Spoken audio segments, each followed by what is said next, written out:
ಎಲ್ಲರಿಗೂ ನಮಸ್ಕಾರ. ಇವತ್ತಿನ ನಾವು ಒಂದು ಉತ್ತರ ಕರ್ನಾಟಕದ ಸ್ಪೆಷಲ್ ರೆಸಿಪಿನ ಅತ್ತೆ ಕೈ ರುಚಿಯಲ್ಲಿ ನೋಡೋಣ. ಸೊ ಇವತ್ತಿನ ವಿಡಿಯೋ ತುಂಬ ಸ್ಪೆಷಲ್ ಆಗಿದೆ. ಏನು ಮಾಡ್ತಾ ಇದ್ದೀವಿ ಅಂತ ಬರ್ತಾ ವಿಡಿಯೋದಲ್ಲಿ ನಿಮ್ಗೆ ಗೊತ್ತಾಗುತ್ತೆ. ಇಲ್ಲಿ ನಾನು ಹೀರೆಕಾಯಿನ ತೊಗೊಂಡಿರೋದು.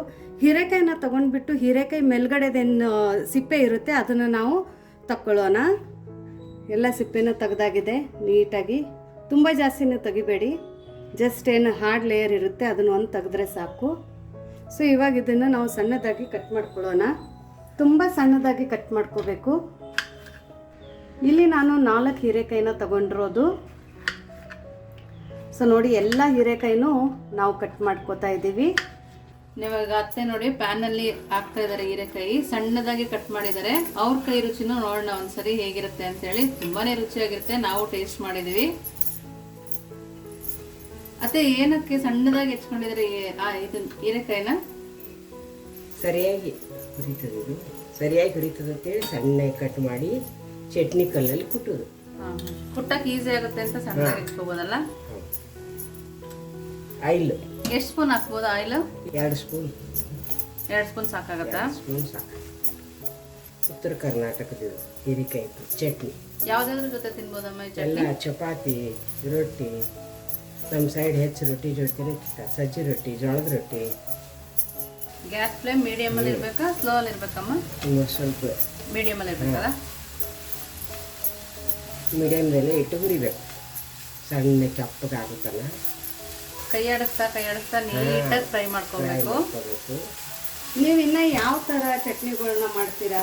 ಬಿಜಾಪುರ ಸೈಡು ಬೆಂಡೆಕಾಯಿ ಚಟ್ನಿ, ಹೀರೆಕಾಯಿ ಚಟ್ನಿ, ಬದ್ನಿಕಾಯಿ ಚಟ್ನಿ, ಟೊಮಾಟೊ ಚಟ್ನಿ. ಓಕೆ ನೋಡಿ, ಉತ್ತರ ಕರ್ನಾಟಕಕ್ಕೆ ಸ್ಪೆಷಲ್ ಅಂದರೆ ಚಟ್ನಿ ಮತ್ತು ರೊಟ್ಟಿ. ಬೆಂಡೆಕಾಯಿ ಚಟ್ನಿ, ಬದನೆಕಾಯಿ ಚಟ್ನಿ, ಸೋರೆಕಾಯಿ ಚಟ್ನಿ, ಹಸಿ ಚಟ್ನಿ, ಹಸಿಮೆಣಸಿನಕಾಯಿ ಚಟ್ನಿ. ಸೊ ಕೂಡ ಫೇಮಸ್ ಅಲ್ವಾ ಬದನೆಕಾಯಿ ಎಣ್ಗಾಯಿ? ಅದು ಎಣ್ಣೆಗಾಯಿ. ಸೊ ಬದನೆಕಾಯಿ ಎಣ್ಗಾಯಿ ಫೇಮಸ್ಸು. ಸೊ ಇಷ್ಟೆಲ್ಲ ಚಟ್ನಿ ವೆರೈಟೀಸು ಅಥೆಂಟಿಕ್ ವೇಯಿಂದ ನಾವು ಬಿಜಾಪುರ ಸೈಡಲ್ಲಿ ಹೆಂಗೆ ಮಾಡ್ತಾರೆ ಅದೇ ಥರ ಮಾಡ್ತಾ ಇದ್ದೀವಿ. ಸೊ ಇವಾಗ ನಾನು ನಿಮ್ಗೆಲ್ಲ ಲಿಸ್ಟ್ ಹೇಳಿದ್ದೀನಿ ಚಟ್ನಿಗಳದು ಮತ್ತು ಬದನೆಕಾಯಿ ಎಣ್ಗಾಯಿದು. ನಿಮ್ಗೆ ಅದರಲ್ಲಿ ಇದು ಯಾವ್ದು ರೆಸಿಪಿ ಬೇಕಂತ ಕಮೆಂಟ್ ಮೂಲಕ ಹೇಳಿ. ನಿಮ್ಗೆ ಯಾವ ಥರ ಚಟ್ನಿ ಇಷ್ಟ ಅಂತಲೂ ಕಮೆಂಟ್ ಮೂಲಕ ಹೇಳಿ. ಹೀರೆಕಾಯಿ ಹಸಿ ವಾಸನೆ ಹೋಗೋ ತನಕನೂ ಫ್ರೈ ಮಾಡ್ಕೊಬೇಕಮ್ಮ? ಹಸಿ ವಾಸನೆ ಹೋಗ್ಬೇಕು, ಕಲರು ಸ್ವಲ್ಪ ಕೆಂಪು ಕಲರ್ ಬರೋದನ್ನ ಫ್ರೈ ಮಾಡ್ಕೊಬೇಕು. ಅದು ತುಪ್ಪ ಚೆನ್ನಾಗಿ ಹಾಕ್ತದೆ ಚಟ್ನಿ. 4 ಹಸಿಮೆಣಸಿನಕಾಯಿ ಹಾಕಬೇಕಾಗಿತ್ತು. ಈಗ ಏನೈತಿ ಮುರಿದೋಗಿರಿ. ಸೊ ನೋಡಿ, ಹಸಿಮೆಣಸಿನ್ಕಾಯಿ ಹಾಕ್ತಾ ಇದ್ದೀನಿ. ನಿಮ್ಮ ಖಾರಕ್ಕೆ ಅನುಗುಣವಾಗಿ ಹಸಿಮೆಣಸಿನಕಾಯಿನ ಹಾಕೋಬಹುದು. ಒಳ್ಳಂದ್ರೆ ಒಣ ಖಾರ ಹಾಕೋಬಹುದು, ಒಣಮೆಣಸಿನಕಾಯಿ ಕೂಡ ಹಾಕೋಬಹುದಮ್ಮ. ಇದೇ ಥರ ಫ್ರೈ ಮಾಡ್ಕೊಬೇಕು ಅದನ್ನು ಕೂಡ. ಆದರೆ ಹೀಗೆ ಮಾಡ್ತಾರೆ. ಕೆಲವೊಬ್ರು ಎಸಿಡಿಟಿ ಆಗ್ತದಲ್ಲ ಸಾರಿಗೆ, ಅದಕ್ಕಾಗಿ ಒಣ ಮೆಣಸಿನಕಾಯಿ ಮುರಿದು ಹಾಕೋದು. ಒಟ್ಟೆ ಖಾರ ನೋಡ್ಕೊಂಡು ಹಾಕೋದು. ಈ ಗ್ಯಾಸ್ಟ್ರಿಕ್ ಅಂತಾರಲ್ಲಮ್ಮ, ಅದಾಗದೇ ಇರೋ ಥರ ಯಾವ್ದಾದ್ರು ಮೆಡಿಸನ್ ಇದೆಯಾ? ಆ ಮನೆ ಮದ್ದು ಅಂತೀವಲ್ಲ, ಆ ಥರ ಏನಾದರೂ ಹೇಳ್ತೀರಾ ನೀವು?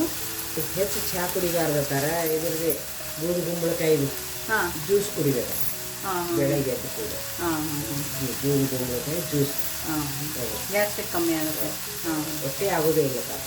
ಜ್ಯೂಸ ಕುಡಿಯೋದು, ಚಹಾ ಕುಡಿಯೋ ಬದಲು ಅದೇ ಎಷ್ಟು ಕುಡಿದ್ರೆ ಗುಂಬಳಕಾಯಿ ಜ್ಯೂಸ್. ಸೊ ನೋಡಿ, ಇಲ್ಲಿ ನಿಮ್ಗೊಂದೇ ಟಿಪ್ಸ್ ಸಿಕ್ಕಿದೆ. ಯಾರಿಗಾದ್ರೆ ಗ್ಯಾಸ್ಟ್ರಿಕ್ ಆಗುತ್ತೆ ಅಂದರೆ ಮನೆಯಲ್ಲಿ ಬೂದ್ ಕುಂಬಳಕಾಯಿ ಇದ್ದರೆ ಟೀ ಬಿಟ್ಬಿಟ್ಟು ಬೂದ್ ಕುಂಬಳಕಾಯಿದು ನೀವು ಜ್ಯೂಸನ್ನು ಕುಡ್ಕೊಳ್ಳಿ, ಹೆಲ್ತನ್ನು ಕಾಪಾಡ್ಕೊಳ್ಳಿ. ಬಾರ್ಲಿ ಬೀಜ ಗಂಜಿ, ಬಾರ್ಲಿ ಬೀಜ ಗಂಜಿ, ಬಾರ್ಲಿ ಗಂಜಿ ಕೂಡ ಕುಡಿಬೋದಂತೆ. ಬಾರ್ಲಿ ಬೀಜದಿಂದ ಪೌಡರ್ ಮಾಡಿ ಅದರ ಗಂಜಿ ಕೂಡ ಕುಡಿಬೋದು.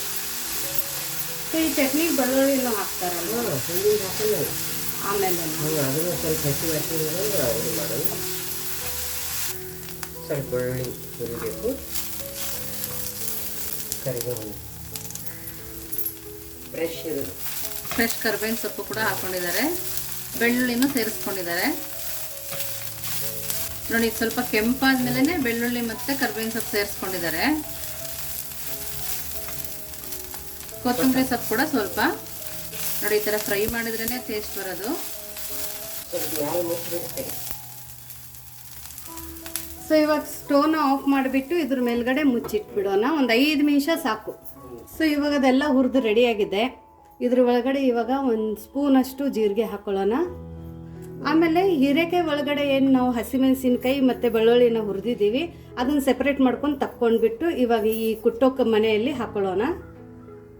ಕುಟ್ಟೋಕಲ್ಲಲ್ಲಿ ಕುಟ್ಟಿದ್ರೆ ಮಾತ್ರ ರುಚಿ ತುಂಬ ಚೆನ್ನಾಗಿರುತ್ತೆ. ಚಟ್ನಿ ಕಲ್ಲಲ್ಲಿ ಕುಟ್ಟಿದ್ರೆ ಇದ್ರ ರುಚಿ ತುಂಬ ಚೆನ್ನಾಗಿ ಬರುತ್ತೆ. ಮಿಕ್ಸಿರಲ್ಲಿ ಅಷ್ಟು ಟೇಸ್ಟ್ ಬರಲ್ಲ.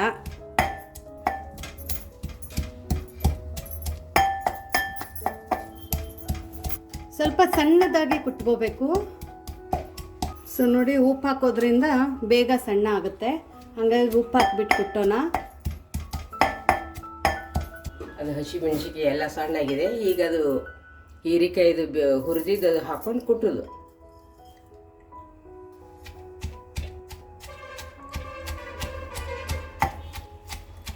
ನೋಡಿ, ಈ ಥರ ಸ್ಪೂನಲ್ಲಿ ತಿರುಗಿಸ್ಕೊಂಡು ಕೊಟ್ಟಿದ್ರೆ ತುಂಬ ಚೆನ್ನಾಗಿ ಬರುತ್ತೆ.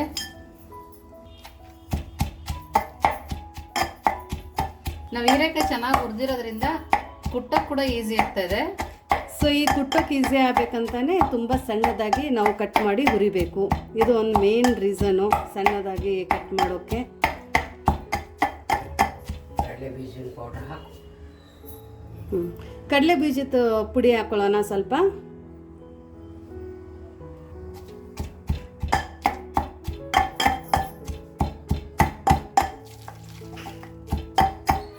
ಒಂದು ರೊಟ್ಟಿ ತಿನ್ನೋರು 4 ರೊಟ್ಟಿ ತಿಂತಾರೆ.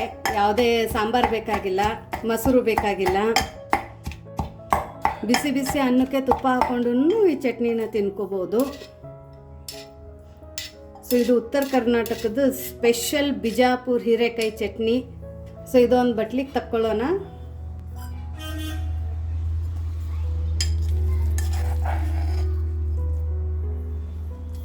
ಕಡಿಮೆ ಎಣ್ಣೆಯಲ್ಲಿ ತುಂಬ ಹೆಲ್ದಿ ಮತ್ತು ಡಿಲಿಷಿಯಸ್ ಚಟ್ನಿ. ನೋಡಿ ಎಷ್ಟು ಚೆನ್ನಾಗಾಗಿದೆ ಅಂತ ಕಾಣ್ತಾ ಇದೆ ಅಲ್ಲ. ಬಾಯಲ್ಲಿ ನೀರು ಬರ್ತಾ ಇದ್ರೆ ಕಮೆಂಟ್ ಮಾಡಿ. ಇದನ್ನು ಹೇಗೆ ತಿನ್ನೋದು ಅಂತಲೂ ಹೇಳ್ತೀನಿ, ಯಾಕಂದರೆ ಬಿಜಾಪುರ ಸೈಡ್ ತಿನ್ನೋ ರೀತಿ ಬೇರೆ. ಹೀರೆಕಾಯಿ ಚಟ್ನಿ ರೆಡಿ ಇದೆ, ಬಿಸಿ ಬಿಸಿ ರೊಟ್ಟಿನೂ ರೆಡಿ ಇದೆ. ನೋಡಿ ಎಷ್ಟು ಚೆನ್ನಾಗಿ ರೊಟ್ಟಿ ಇದೆ. ಇನ್ನೂ ಒಂದು ರೊಟ್ಟಿ, ಈ ಥರ 2 ರೊಟ್ಟಿ ಇಟ್ಕೊಂಡು ಇದ್ರ ಮೇಲೆ ಹೀರೆಕಾಯಿ ಚಟ್ನಿ ಹಾಕ್ಕೊಂಡು, ಹೀರೆಕಾಯಿ ಚಟ್ನಿ ಮೇಲೆ 1 ಸ್ಪೂನ್ ಎಣ್ಣೆ ಹಾಕ್ಕೊಂಡು ಸಪ್ಪನ ಬ್ಯಾಳಿ ಇಟ್ಕೊಂಡು ತಿಂದರೆ 4 ರೊಟ್ಟಿ ತಿಂತೀರ. ಸೊ ಈ ರೆಸಿಪಿ ಹೇಗೆ ಅನ್ನಿಸ್ತು ಅಂತ ಹೇಳ್ರಿ. ಇದು ನೋಡಿ ತಿನ್ನೋದು ಹೆಂಗಂದ್ರೆ, ರೊಟ್ಟಿ ಮುರಿದು ಇನ್ನೂ ನಂದು ರೊಟ್ಟಿ ಕೈ ಅದ, ರೊಟ್ಟಿ ಬಡಿತಾ ಇದ್ದೀವಿ. ಹೀರೆಕಾಯಿ ಚಟ್ನಿ ಮಿಕ್ಸ್ ಮಾಡಿ ಎಣ್ಣೆಯಲ್ಲಿ ಈ ಥರ ಮಾಡಿ, ಬೇಕಂದ್ರೆ ತುಪ್ಪ ಬೇಕಂದ್ರೂ ಹಾಕೋಬೋದು, ಬೇಕಂದ್ರೆ ಹಿಂಗೆ ತಿನ್ನಿರಿ. ಬೇಡಪ್ಪ ನಮಗೆ ಸಪ್ಪನ ಬ್ಯಾಳಿನೇ ಬೇಕಂದ್ರೆ ಸಪ್ಪನ ಬ್ಯಾಳಿಗೆ ಹಚ್ಕೊಂಡು ತಿಂದ್ರಿ. ಯಾವ ಮಕ್ಕಳು ಜವಾರ್ ರೊಟ್ಟಿ ಅಂತಾರಲ್ಲ, ಜೋಳದ ರೊಟ್ಟಿ ತಿನ್ನಲ್ಲ, ಅವರು ಸಹ 4 ರೊಟ್ಟಿ ತಿಂತಾರೆ. ಸೊ ನೋಡ್ರಿ ಹೇಗಿದೆ ಅಂತ ಇವಾಗ ಇಲ್ಲಿ ಹೇಳ್ತಾರೆ. ಇರಿ, ಆಶಾ ತಿಂತಾ ಇದ್ದಾಳೆ. ತುಂಬಾನೇ ಚೆನ್ನಾಗಿದೆ, ತುಂಬಾ ಚೆನ್ನಾಗಿದೆ. ಬಾಯಲ್ಲಿ ನೀರು ಬರ್ತಾ ಇಲ್ಲ. ಇಲ್ಲಿ ನಮ್ಮ ಮತ್ತೆ ಏನು ಹೇಳ್ತಾ ಇದ್ದಾರೆ ಕೇಳಿ 1 ನಿಮಿಷ. ಬಾಣ್ತೆರ ಉಣೋದು ಅಡಿಗೆದು, ಬಾಣ್ತೆರ ಉಣ ಅಷ್ಟು ರುಚಿಯಾಗಿರ್ತದೆ. ಮಗುವಿಗೆ ಹೊಟ್ಟೆ ನೋವು ಆಗಲ್ಲ, ಏನಿಲ್ಲ. ಇಂಥದ್ದು ಬಿಸಿ ಬಿಸಿ ದಿನ ತಿಂದರೂ ಬಾಣ್ತೆರ ಊಟಿದ್ದಂಗೆ ಇದು. ಹೀರೆಕಾಯಿ ಚಟ್ನಿ, ಸಪ್ಪನ ಬ್ಯಾಳಿ. ಬಾಣಂತಿಯರಿಗೆ ಏನು ಮಾಡಬೇಕು ಅಂತ ತಲೆ ಕೆಡಿಸ್ಕೊಂತಿರ್ತೀವಿ ನೋಡಿ. ಈ ಥರ ರೆಸಿಪಿ ಮಾಡಿಕೊಟ್ರೆ ಅವ್ರಿಗೂ ಒಳ್ಳೇದು, ಮಕ್ಕಳಿಗೂ ಒಳ್ಳೇದು. ತುಂಬಾ ರುಚಿಯಾಗಿರುತ್ತೆ. ರುಚಿಯಾಗಿದ್ರೆ ಅವರು ತಿಂತಾರೆ. ನೀವು ಒಂದ್ಸರಿ ಮಾಡಿ ಹೇಗಿತ್ತು ಅಂತ ವಿಶ್ಫುಲ್ ಅಡುಗೆ ಮನೆಗೆ ಕಮೆಂಟ್ ಮಾಡಿ, ಲೈಕ್ ಮಾಡಿ, ಶೇರ್ ಮಾಡಿ, ಸಬ್ಸ್ಕ್ರೈಬ್ ಮಾಡಿ. Thank you. ಟ್ರೈ ಮಾಡಿರಿ ಹೇಗೆ ಅನ್ನಿಸ್ತು ಅಂತ. ವಿಶ್ಫುಲ್ ಅಡುಗೆ ಮನೆಯಲ್ಲಿ ಕಮೆಂಟ್ ಹಾಕಿ. ಇನ್ನೂ ನಮ್ಮ ಅತ್ತೆ ಇರ್ತಾರೆ, ನಿಮ್ಗೆ ಯಾವುದಾದ್ರೂ ರೆಸಿಪಿ ಬೇಕಂದರೆ ಕಮೆಂಟ್ ಹಾಕಿ. ಅವ್ರ ಕೈ ರುಚಿ ಮತ್ತೊಂದು ಇಷ್ಟು ರೆಸಿಪಿಗಳಲ್ಲಿ ನೋಡೋಣ. Thank you.